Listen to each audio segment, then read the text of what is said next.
audio, ça c'est le deuxième audio.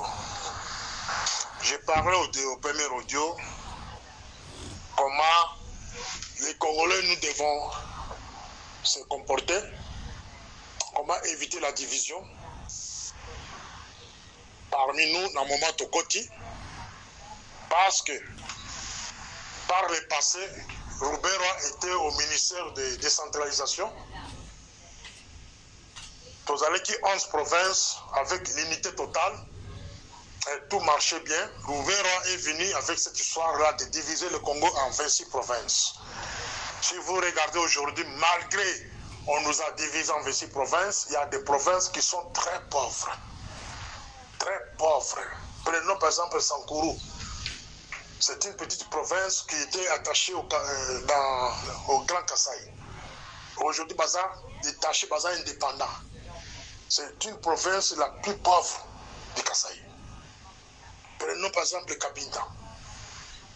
La même chose.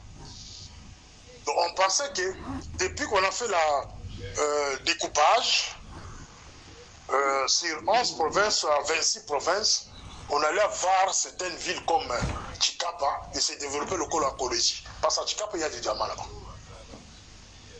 À Sankourou, là-bas, je ne sais pas quel genre de richesse c'est ça. Mais si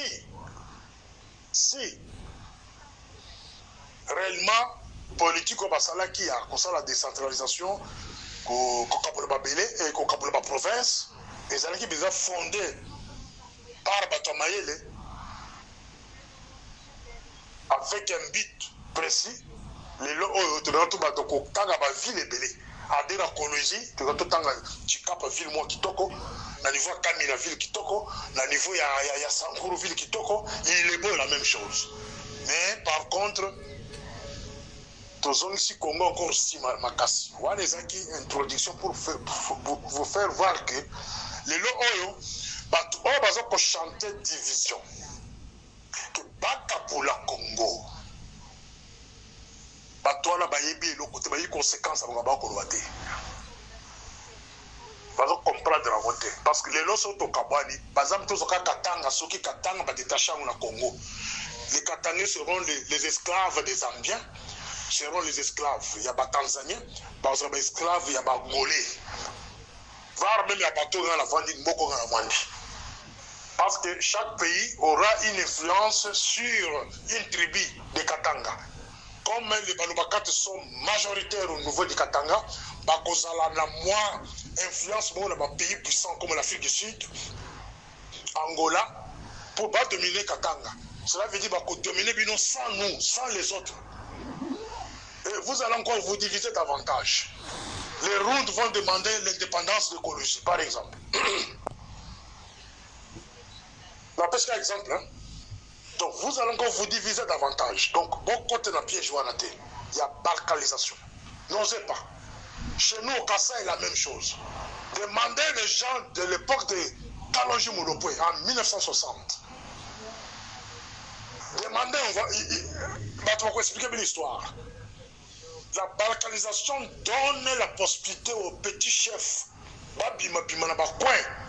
Yamboka basi nyakaba accord à Libanda, là bas pays à Libanda, bah engager guerre dans la carte de province.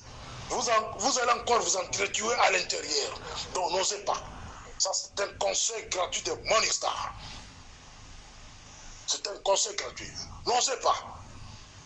Bon, les Congolais n'ont jamais aimé que va diriger.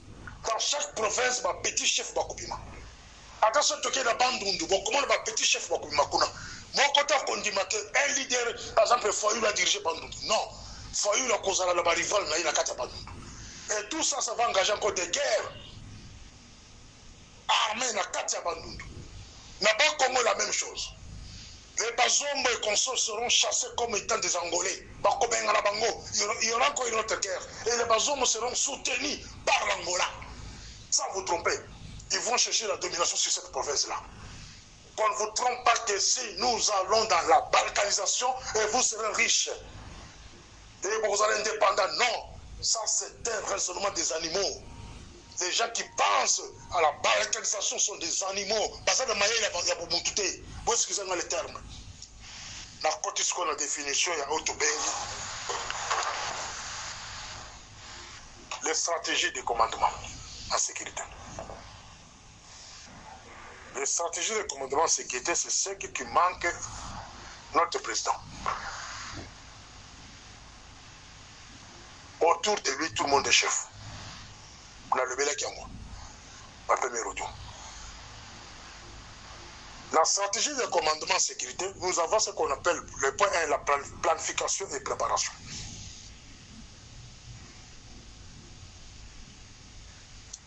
Le point 2, c'est la coordination et communication. Allons seulement sur la planification et préparation.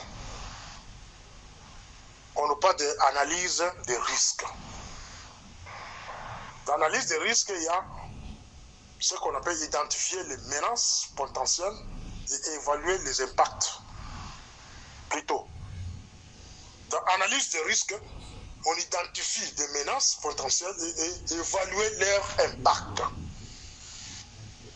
Alors, il faut se poser des questions. Avec l'arrivée des camarades de Félix au pouvoir, combien de menaces potentielles il y a à évaluer? Parce que ceux qui ont évalué par risque, par menace, M23 il y a un beaucoup à la tête. Donc, maintenant, comme un niveau de communauté, à combien en prier, il ne sait pas quoi faire. Il ne sait pas quoi faire. Élaboration des protocoles. Ça, c'est le deuxième point dans les planifications de préparation.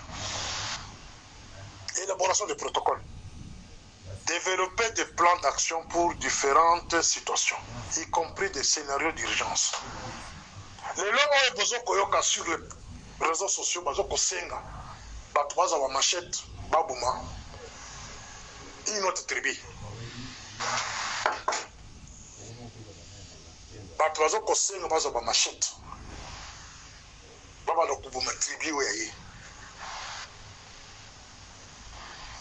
Est-ce qu'il y a déjà un scénario composé dans ce sens-là? Au cas où il y a une autre tribu qui prend la machette, de machette contre une autre tribu, entre nous les Congolais, pas avec les envahisseurs, parce que c'est que moi j'ai demandé par le passé, dans le Bana Batoukeno, préparez-vous. La guerre sainte, cela veut dire, quand les Rwandais entrent dans cette ville-là, partout ils seront, prenez vos machettes. Vous devez en finir avec ces gens-là. Parce que ce sont des envahisseurs, ils doivent rester chez eux. Quand quelqu'un entre avec une arme dans votre pays, vous devez vous défendre. Donc je réitère encore mes paroles, et je continue toujours à le dire, préparez-vous contre les envahisseurs. Ne vous battez pas contre vous les Congolais.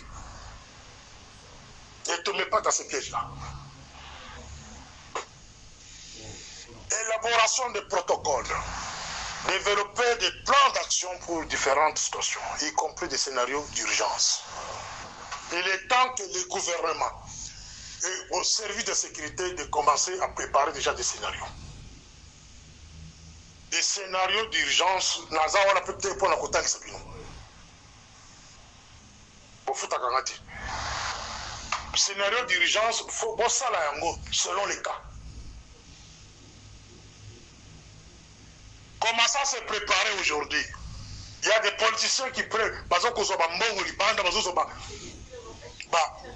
engagement libanda, la puissance de sous, juste pour créer des autres cas. Quels sont les scénarios d'urgence que vous avez préparés? En cas de scénario, on les allés wapi. Deuxième point sur les stratégies de commandement en sécurité. Nous avons la coordination et communication. Surtout point où on a dit, ils allaient manquer camarade Félix. Coordination et communication. Si vous regardez son service de sécurité, par exemple, si je pose la question à son conseiller spécial en matière de sécurité, la dernière fois que lui a donné des orientations au service, c'était quand? La dernière fois que Prof Sambo a donné des orientations aux différents services de sécurité, c'était quand? La coordination de sécurité, c'est à partir du conseil spécial. Parce que celui-ci reçoit les rapports de tous les services. Dans le banc Mingi. Est-ce qu'il y a la coordination? Est-ce qu'il y a une bonne communication entre les services? Si vous allez chez la DEMIAP fait ce qu'il veut, à tel que service du renseignement militaire. Il n'a pas des ordres à recevoir dans tout mon côté. Sauf qu'il y a un air, la même chose. Boké na service spéciaux, la même chose. Boké na DGM, la même chose. Boko tukala koyeba, banani bakoti na mboka wana, bazali wapi, basala kanini. Ça, je parle au niveau de la migration. Boko tukala koyeba, combien des étrangers tout ça wana mboka wana, bakoti li wapi, pe bakufanda wapi. Coordination et communication. Biloko bibana maison manqué camarade. Il y a au moins que tout le monde qui est à côté de lui fait ce qu'il fait. Nous sommes qui sur la canne à l'ito, il y a comme chef. Soit que nous avons mis la l'ito à camarade de Félix comme chef. Marque de coordination et communication. Ici, je vous parle de la stratégie de commandement en sécurité. Je vous ai parlé de planification et préparation. Je vous ai parlé de coordination et communication. Et je vais vous parler de leadership et formation et gestion des ressources à côté de Melawana. Ce que nous allons continuer dans l'audio. Mais ici, je vais m'arrêter sur le leadership et formation. Dans leadership et formation, nous avons ce qu'on appelle la formation continue. Assurer que le personnel est bien formé. On va battre vos sous, on va permettre à la camarade de Félix Vatican, vous allez former. Mais il s'occupe de la sécurité du pays. Des bateaux, les agents inconscients. Un agent inconscient auprès du chef de l'État, c'est un danger pour le pays. Un agent inconscient auprès du chef de l'État ou dans les cabinets d'un conseil spécial, c'est un danger pour le pays. Il y a des gens qu'on a ramassés, je ne sais pas d'où, automatiquement au conseil de sécurité. Or, le conseil de sécurité, pour constituer le conseil de sécurité, il faut que les membres qui forment par le passé. Au passant là-bas, niveau de la sécurité. À ce moment-là, on peut te recruter même au niveau du conseil de sécurité pour certaines raisons. Mais quand vous ramassez les gens n'importe où, vous pouvez coacher la carte du conseil de sécurité, c'est un danger. Ou bien vous le mettez au niveau de la présidence, c'est un danger. Ou vous le mettez à l'ANR ou bien à la TNIAP, c'est un danger. Leadership et formation. Ici, je vous parle de la formation continue. Vous devez vous assurer que tout besoin est bien formé. Leadership aspirant. Favoriser un environnement où les leaders montrent l'exemple et motivent leurs équipes.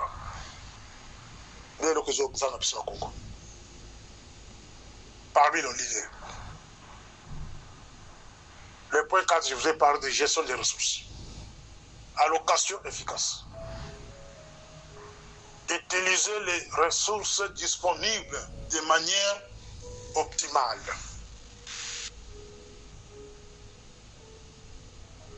Aux années d'argent, au PC Poste, mais au Tchembo, on a disposition à été. Au foot à été. Au Tindi Bajan, les bandes, dans la période de guerre. Je prends un exemple. Le pays est attaqué par les rebelles.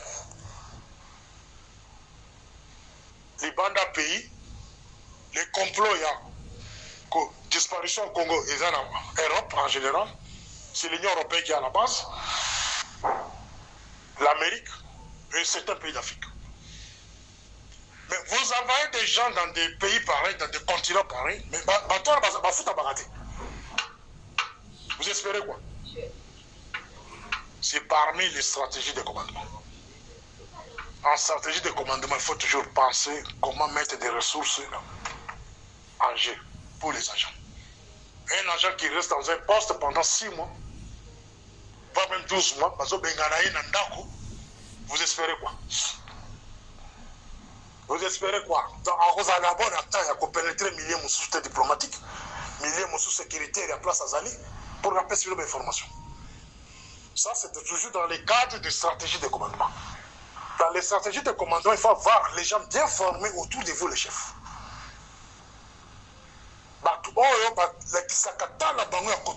Histoire d'Afrique, histoire du pays de Bango. Le Kolanga, je passe mon temps à revoir politique à un pays différent. Surtout à un pays entouré. Je prends mon temps à étudier politique à un pays. Les 9 pays qui nous entourent. Dans un Qatar, quand l'histoire à Batouala, dans un Qatar, il y a la politique de la Bango, sécurité de la Bango, ils sont basés sur quoi? Comment ces gens-là opèrent? Donc j'ai tout fait pour connaître Batouala. Je prends l'exemple de l'Afrique du Sud. Pendant l'apartheid, ça je vais clôturer par là. Pendant l'apartheid de l'Amérique et les Européens, stratégie de Bango Izakini. Stratégie de commandement de Bango, ils allaient qui a persuadé les pays nyonso contre les Noirs sud-africains. Mais ils ont remarqué qu'à cette époque-là, tous les pays africains noirs, ils étaient derrière les Sud-Africains. Pour la libération de ces pays, de l'autre couvent de Bissonyoso. Mais maintenant, pour envahir le Congo, pour envahir le Congo, qu'est-ce que l'Amérique et l'Union européenne va salir? Va persuader les pays africains, surtout les pays amis, va à la contribution. La diplomatie secrète dans le pays, dans Angola par exemple, ils ont rappelé l'Angola de 27 ans de guerre. Il y a rébellion au Bango. Qui était à la base? C'est les Zaïre. C'est Mobutu qui soutenait Savimbi. Il va rappeler Angola et le Kouana. Donc tout ce qu'Angola fait aujourd'hui chez vous, c'est la vengeance. C'est la vengeance. Je ne vois pas Angola faire quelque chose de bon pour le Congo. Donc il va rappeler Bango et le Kouana. Dans mon copain, la vente va rappeler Bango. L'ambassade de nous, le monde entier, l'ambassade de Bango dans beaucoup. Sauf l'Amérique et les Zaïre. Donc, ça la diplomatie dans un pays africain qui est Makamo Congo Bokakamisu. Il y a un moment où on a dit Bembenabino, attention, Babomibino, Balakisa Bango dans la télévision, Bangote. Balakisa Kayangote. Balakisa Kabibembenabino, Babomakabana, Bakatawomitu. Jamais aucun jour on va à la télévision, même en Boko, on a vendu, au moins Balakisa. Jamais autant dans la télévision, il y a un pays africain qui est non, parce qu'il y a déjà une diplomatie à haut niveau. Les Américains, côté de la